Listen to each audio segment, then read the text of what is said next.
Do you believe in time travel? Time travel? Time travel? And I think it traces back to a boy named Miles Desmon. Since then, he's disappeared. Off the grid. No trace, only stories. He may already know what happens next, and I think he's trying to warn us. Do you believe in time travel? Let me tell you a story. It was 4:16 p.m. on a Thursday. I knew the exact time because there was a man about to jump off a building next to one of those giant digital clocks.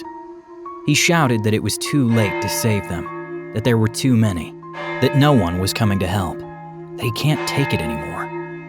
And when he stepped to the edge, everyone on the street pulled out their phones. I mean everyone. Cars slowed, arms stretched out of windows with cameras rolling. Not a single person moved out of the potential splash zone. No one screamed, no one pleaded. They just watched, like they were waiting for fireworks. Spoiler, the police grabbed him, pulled him to safety. And the crowd? Disappointed. Very disappointed. It was like they'd just missed a sale on human tragedy.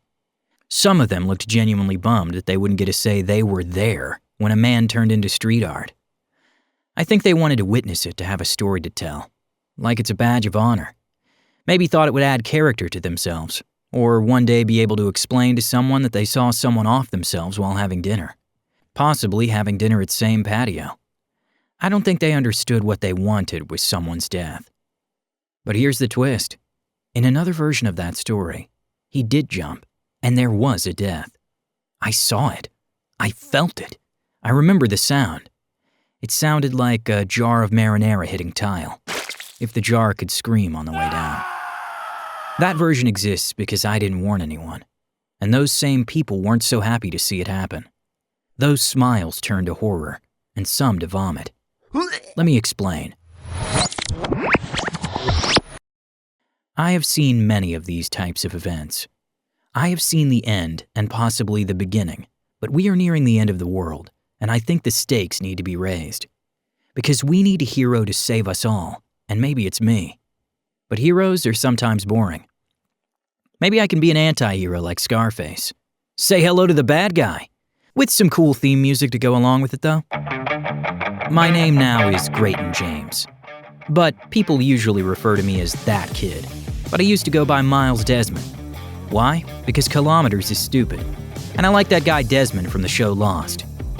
I suffer from seizures. Caesar, scissors, seizures. Give to Caesar what is seizures. Professor Clyde Cassius called it chrono-impaired neural trauma. I wanted to call it chrono-unbalanced neural trauma. The acronym slapped harder, I thought. Elite branding. Got shot down. Basically, my brain doesn't understand what time is. Sometimes it thinks the future is now, or the past is happening tomorrow. It's like my consciousness is a foreign exchange student trying to conjugate English verbs. When I seize, I go places. Sometimes the future, sometimes the past, sometimes just black. Maybe that's the afterlife. Maybe that's Netflix buffering, I don't know. And that's where Professor Cassius came in. Genius madman hybrid. Looks like an evil scientist. Acts like a savior. He's been talking about the apocalypse since day one. Well, since I met him and Eve. It was an unlikely friendship, the three of us. All a little broken. But we were a team. A team trying to stop the world from ending, without letting the world know it was. You see, the professor had this virtual simulator. You could watch how your life might play out. He reverse engineered it from some tech Eve had. Looked like a photo booth, with goggles hanging down that you strap around your head. It worked by reading your internal data. Then it shows you the possible paths of your life. The problem? If you lie to it, you get fake lives. If you tell it you're a billionaire married to a celebrity, it'll hand you a simulation where you and Rihanna are cruising through St. Bart's. It looks like a photo booth, and there are goggles that hang down that you lace around your head. We thought of the simulation like a crystal ball with a movie to go with it. But the purpose of Professor's invention wasn't for a Universal Studios ride. Professor Clyde wanted people to learn. He wanted everyone, from every walk of life, to try it, to see their truth, their future, their expiration date. He had them everywhere until Zocad started confiscating them. Some people were using the simulations to plant fake memories in memory banks. The professor just wanted real data. Data that could help stop civilization's collapse. But every simulation, every girl, guy, country singer that tried the device led to one thing: death.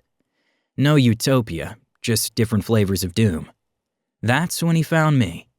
He stole the memory extraction device from Zocad's, apparently to help me. Apparently he had some input on developing it. To fund his experiments, he lent it out.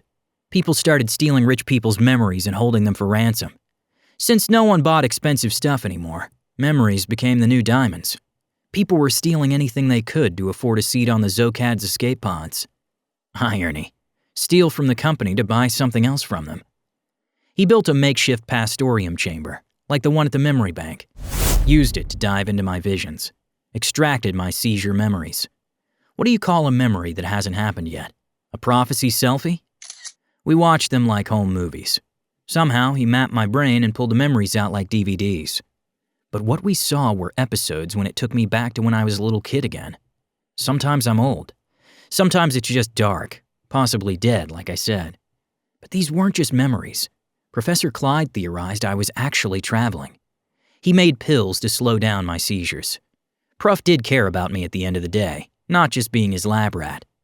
The pill did not work to stop the seizures, but they stopped my brain from having a full system shutdown. He said he originally made them for soldiers to fake their own deaths. We went through the different memories. As anything, the most interesting were those of the future. That's where I saw the suicide. A random Thursday along Bay Street. I usually don't find myself downtown like that. I like to keep myself out of crowds after that news report. But myself and Eve went down there Thursday after Thursday and nothing. 4:16 p.m., nothing. And then, there he was. We saw him up there. I think he was navigating the area. The time was 3:59 p.m. The sickos started taking out their phones to record as before. I called 911. The help came just in time. He was saved. His name was Elijah. When it finally happened where we stopped the original death, the professor was bracing for the universe to collapse on itself. But nothing. We watched the news to see if any ripples in the ozone layer. Nothing.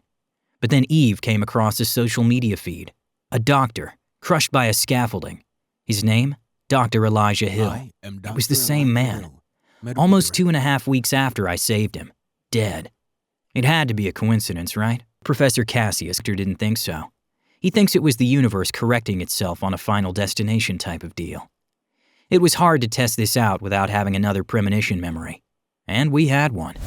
But this time, I was at a bar. A fight broke out. 2 ugly, scarred gentlemen got into it. Both of them pulled out a gun on each other and shot each other dead. As we all tried to get out of there, I tried to look around and capture any details on what day this could be. The Toronto basketball team was playing. As they don't ever make the playoffs, I knew it was sometime before April. I also saw the other team were the Minnesota team. I tried to relay the details to the professor, and we tracked down the date. I found the bar. I saw the gentleman, and I approached one of them. As I talked to them, I pickpocketed the gun. Then I approached the other and did the same. The same fight broke out, and as each went for their guns, nothing was to be found. They beat each other until the bouncers were able to stop them. We scoured the news looking for any details of these gentlemen. And there it was 16 days later. I recognized the ugly brute's face. Dead. Shot. But it was only one of them. We couldn't find the other. And then, there he was almost a month later, shot by police. As a search warrant was out for him for the murder of his lover and a young kid. It made me sick to my stomach. I should have let both of them die. We had one theory solved, though. Me saving someone doesn't stop their death. It just extends their life for a couple weeks. We couldn't understand why the second guy got to live longer, especially after the horrific things he did. So, we tried something. With the knowledge and memories that I had, we tried to see if the professor's virtual simulation device could help us hypothesize something. We asked it what would happen if I stopped a person's death and perhaps killed someone else in their place. It showed it to me. Their life was extended 32 days. That's when Professor Clyde, who was walking around back and forth, stopped pacing. He looked at the wall like he'd solved an equation, and he said, 16 days! He called it the 16-day theory. You can delay death change fate, but only for 16 days. After that, the universe reboots. Hard reset. Unless the one to be bereaved or the savior of the bereaved kills someone themselves to balance out the universe. But one thing the doctor did not want to do was change the past. He said from basic science that is an unknown that we don't want to know, and we will keep it that. Seizure after seizure, simulation after simulation, we were no closer on our initial quest to finding a solution for the end of the world. We saw a future, one that wasn't just doom. It was a future memory where I walked through a crowd of people looking at me, like I was from another world, where I was worshipped like a god, statues, banners, a Roman Empire with my dumb little face carved into marble. We wrote that off as fantasy. Too ridiculous. There was another vision where the professor was yelling at me through a soundproof glass, but he looked broken and not himself. Then, there was the vision. It was me in a room with Professor Clyde, Eve, and someone I've never seen before. All dead, and me looking distraught. I was looking at myself in a mirror, and on it were the words, "Save them all." For the professor's unauthorized work on the simulator, and his fight the man ways, he was taken into custody. Luckily, myself and Eve were able to escape before they got in. He sacrificed himself for us to get out of the shed he was operating in. Clyde was smart enough to wipe his memories before they got him, taking away their ability to see what he was up to. But before he wiped his brains, he yelled to us to get his memory tube from his spot.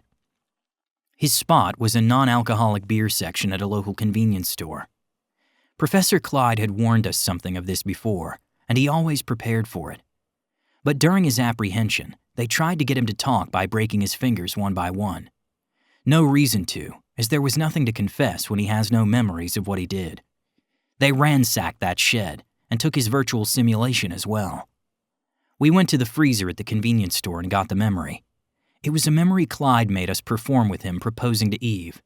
The idea was that Clyde would be motivated to find out what this was all about. We stalked where Clyde went and who he became. They reprogrammed him. I don't know how, but they made him someone else. They recreated him to be a regular Zocad's employee. We couldn't believe it. As Eve and I tried to think of our next steps, Eve approached me for something. She asked if I could save her mother. I said, how? She's already dead. She said she knows, but just asked if it was possible. I said I don't know, as the professor told us to not change the past. She pleaded. She said she would have a different life if it wasn't for her mother's death. But the ask didn't make sense, as I would be a practical toddler to prevent her death, and also, I would have to be coincidentally wherever Eve's mom would be to prevent this.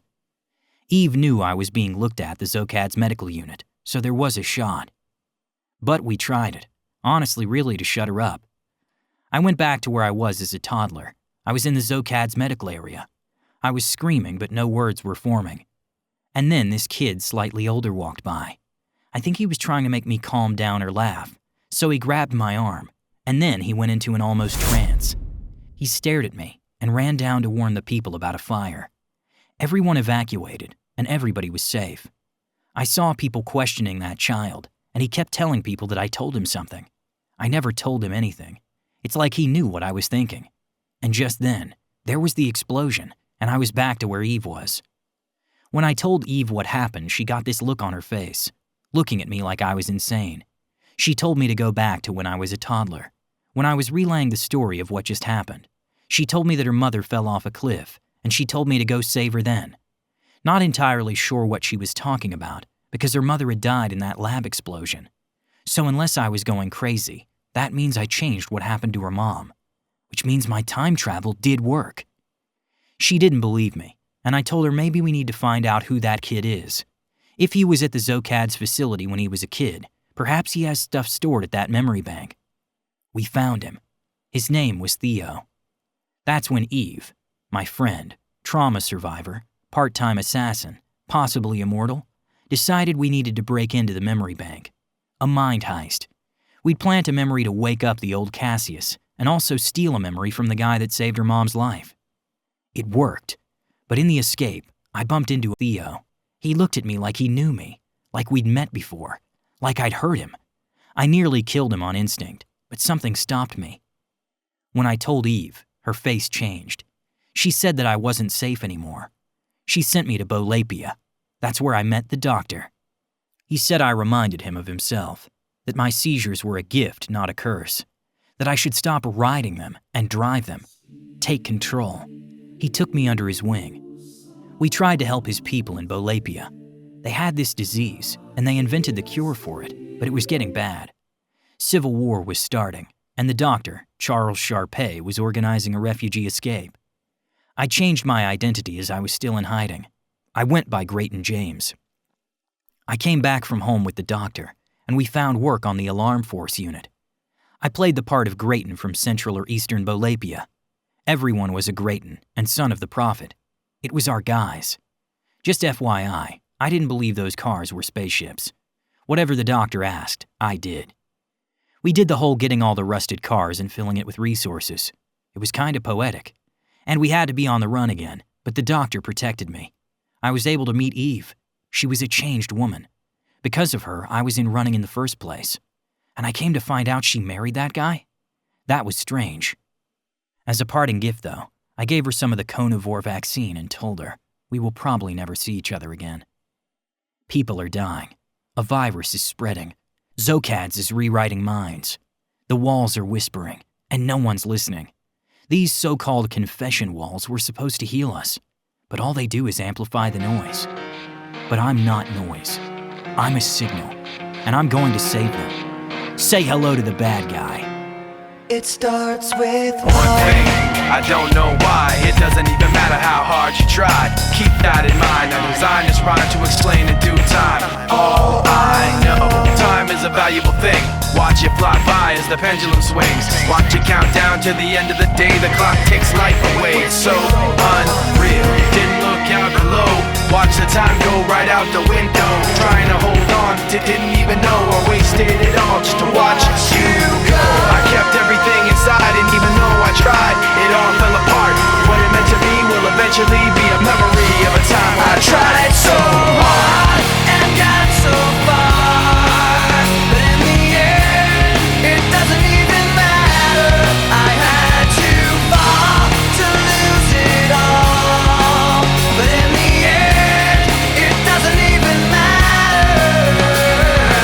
One thing, I don't know why. It doesn't even matter how hard you try. Keep that in mind. I designed this rhyme to remind myself how I tried so hard. In spite of the way you were mocking me, acting like I was part of your property, remembering all the times you fought with me, I'm surprised it got so. Things aren't the way they were before. You wouldn't even recognize me anymore. Not that you knew me back then, but it all comes back to me in the end. You kept everything inside, and even though I tried, it all fell apart. What it meant to me will eventually be a memory of a time when I tried so hard and got so far, but in the end, it doesn't even matter. I had to fall to lose it all, but in the end, it doesn't even matter. I've put my trust in you, pushed as far as I can go. For all this, there's only one thing you should know. I've put my trust